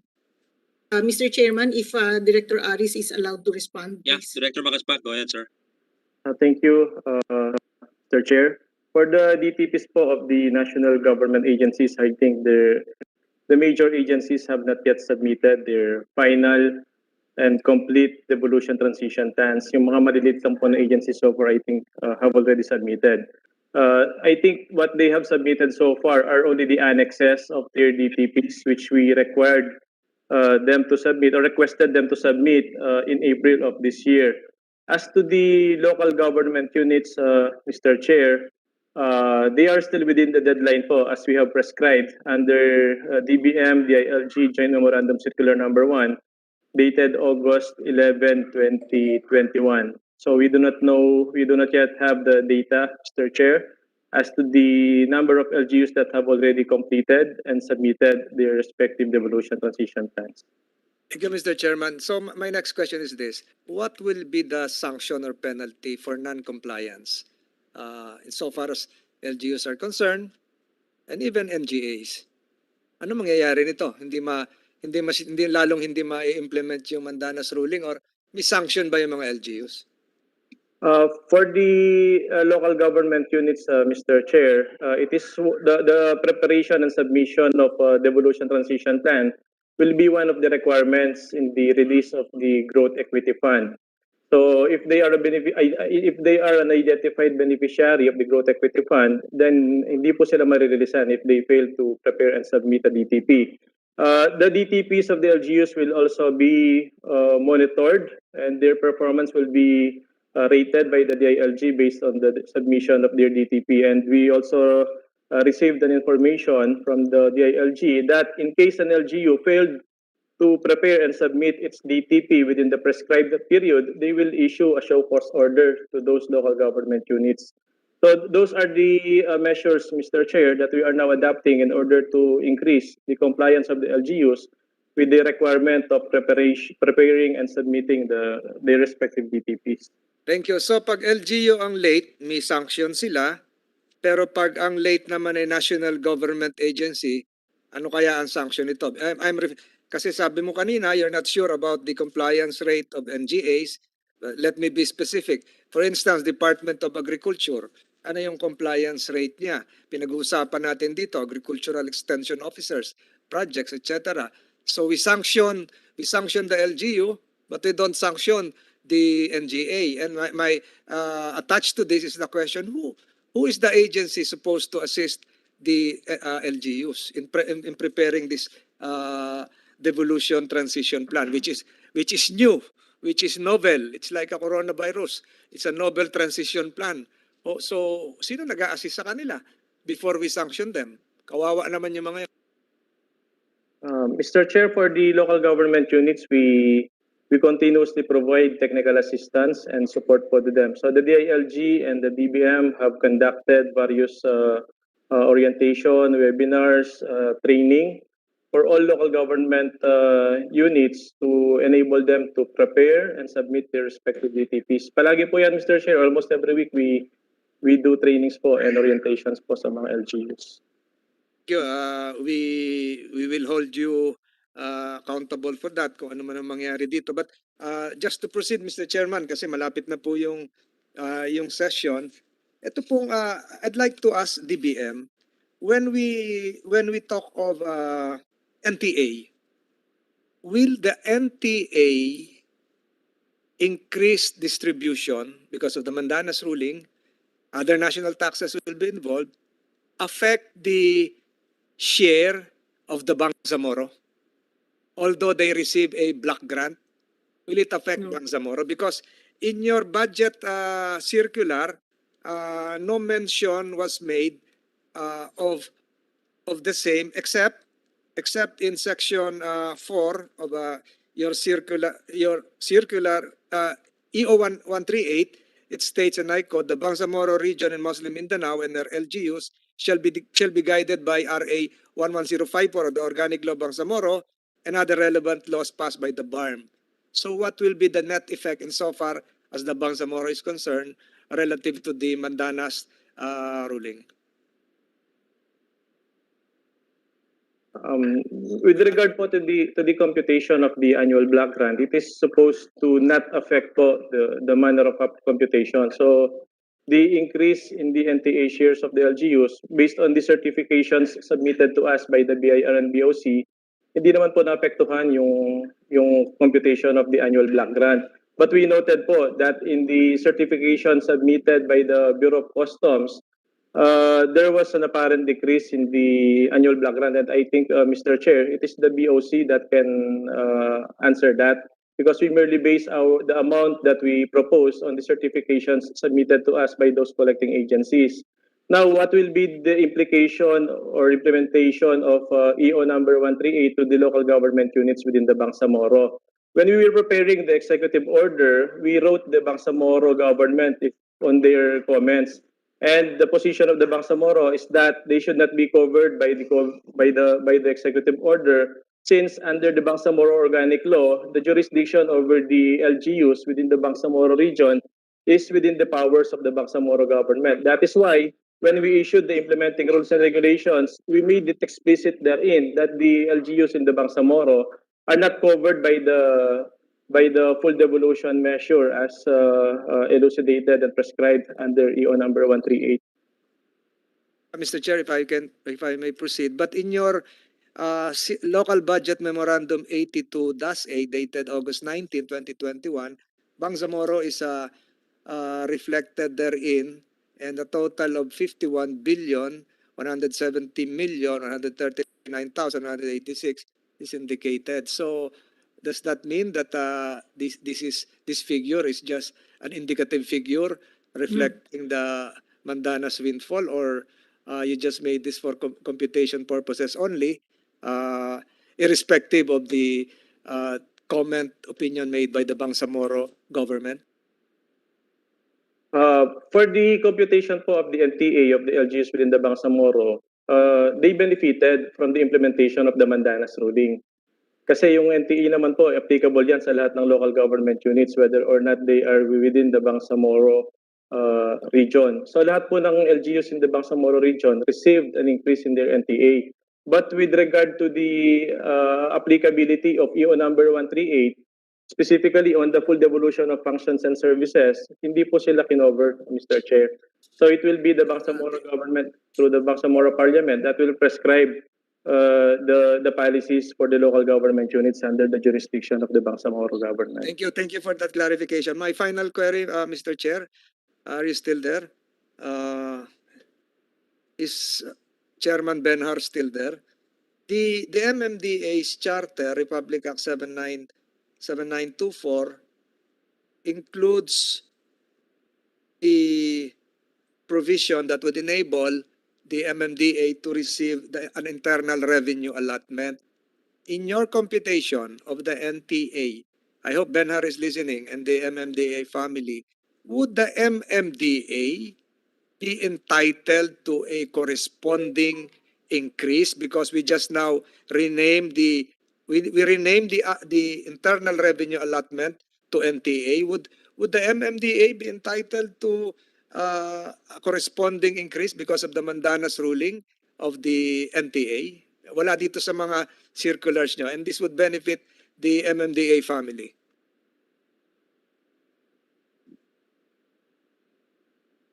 Can we hear from MMDA Chair? No, sir. Mr. Chair, itong DBM muna. DBM muna. Okay, Okay. sorry. Can I respond, Mr. Chair, with the permission din po of Yusek Pina? Sige po. Thank you very much, Mr. Chair. With regard po to the inclusion of the MMDA in the allocation of the ERA or National Tax Allotment, I think this is one of the contentions po of the League of Provinces. Why do we include the MMDA in the allocation of the ERA or NTA of the provinces? Well, we do have the legal basis po to include the MMDA in the allocation. It is provided under the MMDA Charter, Republic Act number 7924, that the MMDA shall continue to receive the internal revenue allotment allocated to the MMA or to the Metropolitan Manila Authority, which is the predecessor of the MMDA. Previously, Mr. Chair, the MMA, which was created by presidential decree issued by then President Marcos, entitled the MMDA to an ERA allocation. That is why in the allocation of the present ERA of all the provinces, we still include the MMDA in the computation. So the League of Provinces, Mr. Chair, is requesting us to exclude the MMDA in the computation, but we cannot do so because there is an existing law, the MMDA Charter, which explicitly provides that the MMDA shall continue to be included in the allocation of the ERA or NTA, as we call it, in 2020, starting 2022. Mr. Chair, What's my the question, formula Mr. for Chair. MMDA's ERA, Director Makaspak? What's the formula? The formula, Mr. Chair, is, well, for the provinces, we allocate them 23% of the total NTE level. And then the 23% share of the provinces is divided between three factors: 50% based on population, 25% based on land area, and 25% based on equal sharing. The factor that MMDA gets that. MMDA gets the equivalent of that as a province. Parang it's treated like a province. That is correct, Mr. Chair. But for the population po, we only use the population count and the land area of the municipality of Pateros, which is the lone municipality in the National Capital Region. So we also have the Mr. Chair, my question is this. Will the MMDA receive a corresponding increase based on the Mandanas ruling? It's not the legality of whether MMDA should receive the ERA share. So we're now calling it the Hindi ba MDA. automatic yon na Salendor Tolentino because it's a bigger base. So Yeah, hindi ba dapat automatic na yon, Director? That's correct, Mr. Chair. They will proportionally get an increase from the increase in the aggregate level of the national tax allotment. So the answer is in the affirmative. Perhaps we can hear from, with your permission, Mr. Chair, Benhar is here. Yes, of we course, can of course. MMDA Chair, sir, Yes. please. Any thoughts on this question of Senator Francis?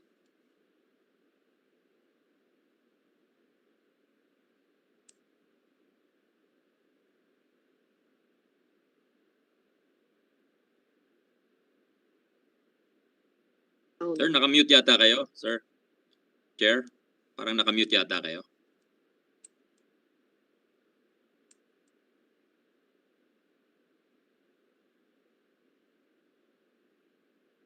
Benhar, I think that was the same microphone I was using. Medyo luma na ata yan, sir. Luma na ako. Okay na ba ho, Senator? Sen. Tolentino, baka pati daddy ko We can hear you now. ginamit din yung We can hear you now, microphone na yan, Chairman. ha? Hindi lang po yun si Chairman Binay, baka si Chairman Mrs. Oo nga Marcos, pala. Marta Marcos pa gumagamit yan. Oo nga pala. Chairman Marcos, Chairman Binay, and Chairman Tolentino nga pala, my predecessors in the MMDA. Good afternoon, Senators, Senator Asani, Senator Amy, Senator Nancy, Afternoon, Senator sir. Francis, all our guests. Yes, sir, proportionately, we should also have the increase of share the increase of the ERA po. No? Tama po yung sinabi po kanina na we share in the computation just like the municipality of Pateros. So kung sa Mandanas mag-i-increase din po kami sa MMDA. Mr. Chair, if I may ask, were you also required to submit a devolution transition plan, the MMDA? Is applicable? Actually, it was discussed with the DBM with our staff attorney Don. I believe they were discussing this to submit these papers, Senator. Mr. Chairman, siguro po wala na akong karagdagan tanong, sa plenary na lang bubuhin ko pa to, but we have to support MMDA. We have Thank you, to sir. support the Bangsamoro activities as well, and to reiterate, I just hope that DBM and the Devolution Committee should include the Civil Service Commission. The Civil Service Commission. Nakakapagtaka po kahit saan sa katakot-takot na circulars na po ito, walang kasamang Civil Service Commission. And it will involve devolution not just of funds, but even functions. And personnel will be involved. And when you involve personnel, it will have to involve retirement, repositioning, etc., etc. Yun lamang po, Mr. Chairman. Salamat po at kanina pa ako nang lalamig dito. Thank you. To my colleagues as well. Thank you, Mr. Chair? Senator Francis. Before I recognize Senator Amy and Senator Nancy again, I just want to clear up that point of Director Makaspak. Ano yun? Could you clarify that you use Pateros as the basis? Basis for what?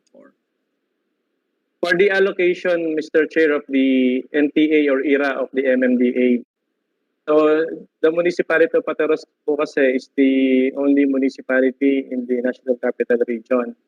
So may basis din po yan, Mr. Chair. If I may read, Mr. Chair, yung sa Presidential Decree number 824 issued on November 7, 1975, the Metropolitan Manila Commission was vested with powers and attributes of a corporation. Then subsequently, also then President Marcos issued Presidential Decree number 921 to provide for the administration of local financial services in the Metropolitan Manila. And it is provided in Section 15 of that Presidential Decree number 921 that the internal revenue allotment and special tax allotments accruing to the provinces of Rizal and Bulacan under the provision of PD number 144 as amended shall remain as presently allocated up to June 30, 1976. And thereafter, the allotment shares of the said provinces corresponding to area, population, and 10% of equity of the municipalities integrated within the Metropolitan Manila area shall be allocated and remitted to the Metropolitan Manila Commission.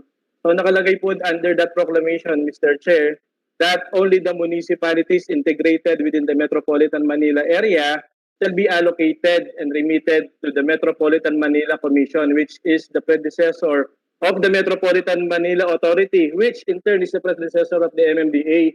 So sinundan lang po namin yung presidential decrees issued by the then President Marcos, Mr. Chair, when it comes to the determination of the IRA or national tax allotment of the present MMDA. Kaya po yung municipality of Pateros na population and that area na lang yung ginagamit namin in the allocation formula. Mr. Chair, Mr. Habang, Chair. you're treating it as a province, but your basis is the municipality of... Parang hindi ba weird yun? Na Pateros ang basis pero you're treating it like a province? Well, that's the provision po of the law, That's the Mr. provision Chair. of law, yeah. But aside from what the law provides, hindi ba, ano yun? I don't know. It's just my first time to encounter that. Wala bang, there is no charter of MMDA? Meron po, Mr. May- Chair. If I may answer, Mr. Chair. Pero hindi po dapat... Yes, sir. Go ahead, Senator Francis, as a Kailangan former po head. siguro, we have to amend that, but siguro hindi po dapat maliitin ang Pateros. There is a very progressive place in the state of Washington. They came to Metro Manila and they renamed their place as Pateros, state of Washington. So siguro po, Mr. Chair, gumawa na lang tayo ng mean, the middle income or mid-progressive LGU within Metro Manila should be the basis. Perhaps in future legislative exercises, Mr. Chairman. Salamat po. You, Mr. Chair. to the chair of local government and former chair. I think that falls squarely in your lap. Go ahead, Vice Chair Marcos.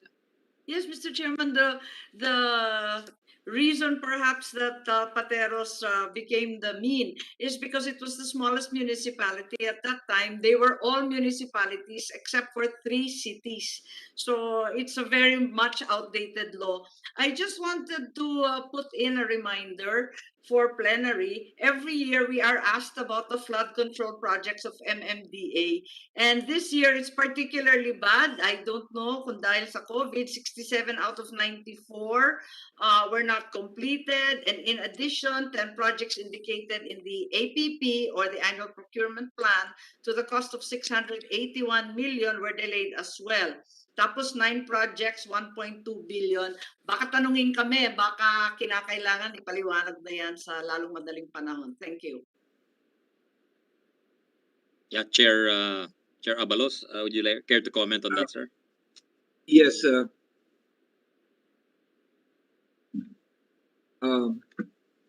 May I invite Senator? May I invite my other staff here, Senator Attorney Don Artes. Yes, please. Please. Anyone can answer from the MMDA Okay. family. Don, please. Medyo hindi lang marinig. Pakilakasan na lang ho, please. To answer the question of Senator Marcos, the delay in the implementation of the project was mainly due to first the pandemic and second there were projects which were classified by DDM as for being released. Those projects worth about 374 billion. The budget was released only on June 2021. That's why they are still pending, Your Honors. That's the 2 main reasons, Your Honors, for the implementation of the flood control projects. Okay, thank you. Medyo naintindihan mo ba, Vice Chair Marcos? Were you able to get that? FLR, parang Mr. Chair. one part of it was... FLR yung 374 million is what I was able to get. Is that correct? Yes, 374 na FLR and then the rest na COVID. So, in any case, basta may paliwanag lang kasi taon-taon yung tinatanong, this year mas malala pa. Thank you. Thank you, ma'am. Wala, Thank Mr. you. Chair. Senator Nancy, go ahead, please. Okay. Just a Yusek reminder, Tina. we have about 10 minutes perhaps before plenary. Yeah. Siguro pakibilisan na lang din yung sagot. Yusek Tina, dun sa ano nyo, dun sa program funds, may 14 projects na wala na siya for next year. For example, yung Last Mile Schools program, ano ba? So, ibig sabihin ba neto, hindi na ito papondahan for next year or nilagay niyo na yung pondo dun sa agency, for example, like DepEd? Nasa program na, Madam, Mr. Chairman, Your Honor. Okay, Nasa program na po to. So itong 14 na to, nasa program na siya? Apo. Okay, thank you. And then, balikan ko lang po dun sa ALGU, Yusek Tina, do you have a list of ilang barangays yung kung saan ibibigay yung 28 billion? Yun sa NTFL CAC? Yes. Yeah, meron po. I think it was only late, but we already have that. Okay, can you please submit? Yes, Yes. can you please submit? And then, is it the same menu na yung 7 lang yung pwede nila pagpilian na projects? At the moment, I think that's the same menu, Mr. Chairman. Okay. And then dun sa NDRRMF, Apo. what is the latest balance? Just a moment, Mr. Chairman, Your Honor. And siguro, Yusek Tina, can you state then kung how much was already released for Taal Volcano, for Typhoon Rolly? Nagpo-provide ba tayo dito sa Senate at saka House? Nagpo-provide tayo dito. We, actually, Mr. Chairman, Your Honor, we provide periodic reports to the committee. However, we will just provide the breakdown. The balance to date is 10 billion. Okay. 10 billion, 10.5 billion. This from all budgets na po, all budgetary sources, Yusek? Opo, sa interim F. Okay. Okay. And then dun ho sa contingent fund nyo, can you submit to the committee kung ano yung 10 billion that was given to, 15 agencies so atay nabigyan dun sa contingent funds, right? Meron nabigay sa DA, sa SUCs, DOF. Sa contingent, ma'am? Yes, contingent fund. I think it's not only 15. There are also some from DOJ. So hindi lang ho sa 15 departments? Hindi, teka po, sandali lang po. Let me correct. 2, 3. I think baka 2020 to. Yeah, I think 2020. 2020, opo. Yeah, for 2021 ho. For 2021, there are only 8 entities, 1 government corporation and 7 national government agencies which received releases from the contingent fund. Okay. May Mr. breakdown ho kayo dun sa 10 billion given to DPWH? Iba po yun kasi yung sa DPWH po, that was a deficiency on the part of DPWH. I think this is based on the report of then Congressman Colmenares. Ang nangyari po doon 10 billion po yung na-declare na savings ng DPWH at kailangan nila for new projects nila. So it's not part of their budget. So what happened was it was then reallocated and coursed through the contingent fund because it cannot be augmented to new projects. Madadap po kami. So parang continuing appropriations to ng DPWH. Ganun ba yung treatment? The same year po. The same year. 2020 din yan. Yeah, kasi nag-carry over yan eh. Opo. Right?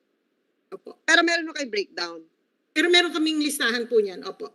Okay. Can you just submit to the committee? Opo. Okay. And siguro yun na lang, Mr. Chairman, yung submissions dun for NTFL CAC. Yes. Yes, I think we're anticipating a lot of questions for that. Could you Yes. help make our life easier, Yusek Tina, by Yes, we asking will for do the so. obligation, the disbursements, the Yes, details of the projects? Please, because I And, think that will be the basis of any decisions going forward. Yes, and then, Senator Mina. siguro, Yusek Tina, when was the fund released? For the NTF-LCAC? Kasi di ba kung maaga to na release, is it safe to assume na dapat during this time may natatapos na project? Whether it's farm to market or school building? Meron po siguro na umpisahan na. Hindi ko lang po alam kung tapos na. Depende po doon sa nature of activity or program. But I think it was around July or August. And Ganun po. and Yusek Tina, di ba parang may cap to? For example, yung farm to market, dapat 3 million lang, school building 3 million. Nasunod ho ba yan? I think so, Your Honor, Mr. Chairman. Kung ano, because there's a provision na you cannot use it for any other purpose. So kung yun po ang allocation, yun lang po ang gagawin. Hindi pwedeng magpa-realign sila. Hindi, pero kasi yung bigay ho ng pondo is 20 million, di ba? Opo. I Pero don't know kung may kasamang kasulatan yon na ito yung breakdown ng distribution ng 20 million yon. Dapat may farm to market road, may school building. Kasi ang nakakatakot ho dito yung isang provision na yung assistance to indigent individuals. Meron din silang ganong discretion yung mga barangay. I have at least, I'm not so sure if we have the monitoring after. That one I have to be frank about. But What's we will that, Yusek Tina? Monitoring for what? For after, because the issue, Mr. Chairman, is that we released an amount and we provided a breakdown. But as to the compliance of the local government unit concerned vis-a-vis the COA na yon, COA. COA na dapat yon, Yusek COA. Tina. Kaya, pero mas maganda sana kahit dun sa expenditure level pa lang nakikita na, hindi yung after the fact. So wala Yes. kayong ganong mechanism at the moment? Wala pa po. Hindi ko pa alam kung meron. Walang Director Aris, reporting? nakikita niyo na ba yan? Hindi pa. Shh! Director Aris, Director Alice? nakikita niyo na ba yan? Hindi pa. Which one, ma'am? Sorry po. Medyo umulan po You have the kasi sa amin, ma'am. disbursement of the 16.2 billion, Director Aris, sa NTF-LCAC. Meron na ba kayong breakdown? Hinihingi po ni Senator Binay. At I'm sure hihingi rin niya ng ibang sanad. May breakdown Sorry, ma'am. pero yung after the fact yun ang wala pa. Yung monitoring report wala pa. Yahoo! Hindi ba dapat mag-submit sila ng report or something? Or more Hindi ko than lang- that, more than that, Mr. Chairman, yung actual inspection, 'di ba? Kung talaga bang may kalsada na nagawa dun sa Yeah, barangay exactly. na 'yon. Ang lalayo pa ng mga barangay na yan. Baka hindi na natin ma-monitor yung project. Baka dumami pa yung NPA kasi nagalit dahil hindi nagastos sa tama yung pera. May ganun ba? Anyway, Sen Nancy, would you care to wrap up? Anyway, we'll have another. Please ask whatever you need to ask, and then kung hindi masagot in the next few minutes, we'll just ask for written reports and Okay. we'll follow up in the next meeting, Your Honor. Mr. Chairman, may isang hearing pa for DBM? Yes, because the Okay. minority leader asked that we don't close it, so we'll have another Okay. hearing Ayun with the naman pala. indulgence of the. Yeah. Siguro can I just request sa NDRRMF if they can submit yung status update dun sa Taal Volcano Rehabilitation. Okay, who's here for NDRRMF? Yung Endream Fund. Who is speaking for the Endream Fund, Yusek Tina? Kami na rin, Your Honor. Meron naman. Okay na rin? Specifically, apo. Yeah, do you have that information? Can you give it to us, please? We have, No, for next hearing na lang, Yusek Tina, pati yung sa Typhoon Rolly, kung ilang school building na ba yung natayo or ano na yung assistance na nabigay doon sa mga tinamaan ng bagyo. Opo. Sige po. Okay. Yun na lang, Mr. Chairman. Thank you. Salamat. Again, with indulgence, pasensya na po. Sinabayan tayo ng Blue Ribbon, kaya medyo nilangaw po yung hearing natin. But thank you. Thank you to Senator Binay, Senator Francis, and Vice Chair Aimee. And di na namin kayo pinapresent para hindi pa ulit-ulit yung presentation nyo. We'll just ask you to present in the next hearing. But we thank you for your presence, MMDA Chair Ben-Hur, kay OIC Yusek Tina, and the other members of the family, sila Director Makaspak, etc. And pa-follow up na lang, Director Irene, on the requests of our members, please. Thank you, Senator Nancy. Thank you. Thank Good you. afternoon po. Stay safe, everyone. See you at plenary, Sen. Nance. Thank you, See Mr. Chairman. you. Thank you, Thank you po. Thank you. Thank you po. Ingat po.